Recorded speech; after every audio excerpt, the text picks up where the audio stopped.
千树莲的第一战到底有多莽？即使被异生兽钳制住，他想的并不是摆脱，而是发起攻击，这也直接打得异生兽连连后退。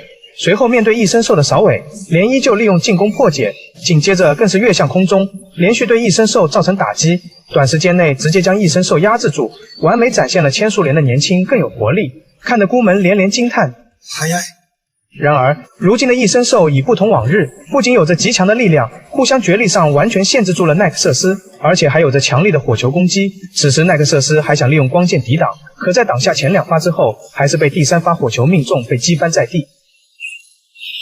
在这关键时刻，夜袭队终于觅得良机出手，但万万没想到，异生兽直接取消了施法，一个侧身躲掉了大部分的导弹攻击。不得不说，随着怪物吃人的传言四起，异生兽的能力也在不断变强。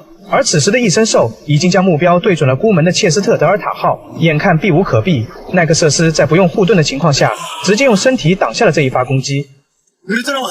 但奈克瑟斯丝毫不顾伤势，起身后用粒子之雨再次打退了异生兽。可就在蓄力后刚要发射十字风暴时，天空中突然出现一团黑雾，只见从中不断散发出光芒，并将异生兽古兰特拉吸入了其中。随后这团黑雾也瞬间消失，这惊呆了夜袭队的众成员以及预知者。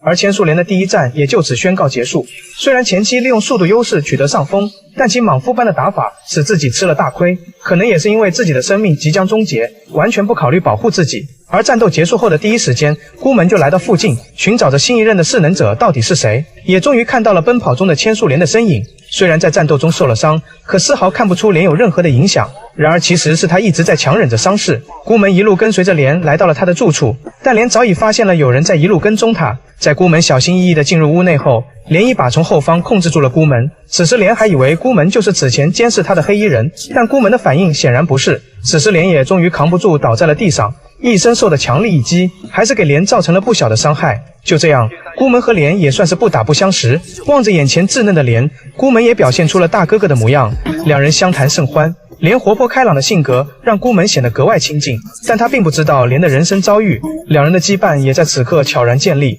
就当孤门离开的时候，韦白找到了孤门，向他询问莲的真实身份。毕竟莲只有17岁就独自一人来到这里打工，出于好朋友的关心，他也想帮助莲。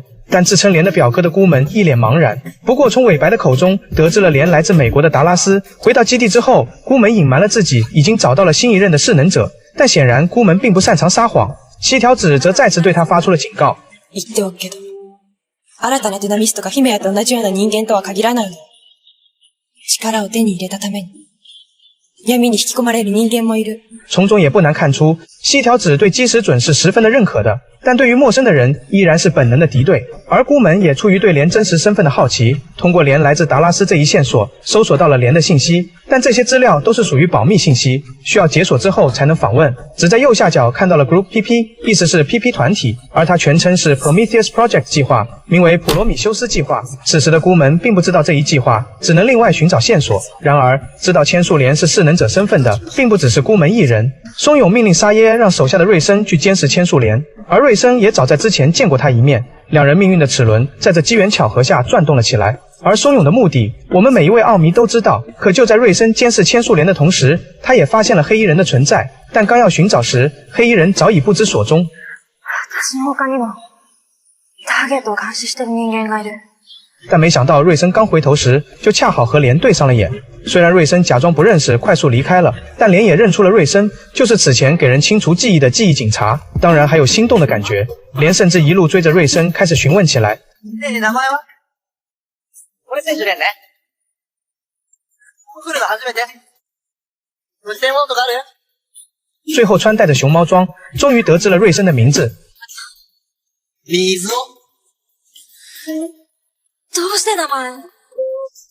就这样，两人也算是真正认识了。而莲再次展现出了社牛的属性。水尾はさ、記憶を消した人のためにいつも祈るの？二度と悪夢が蘇らないように。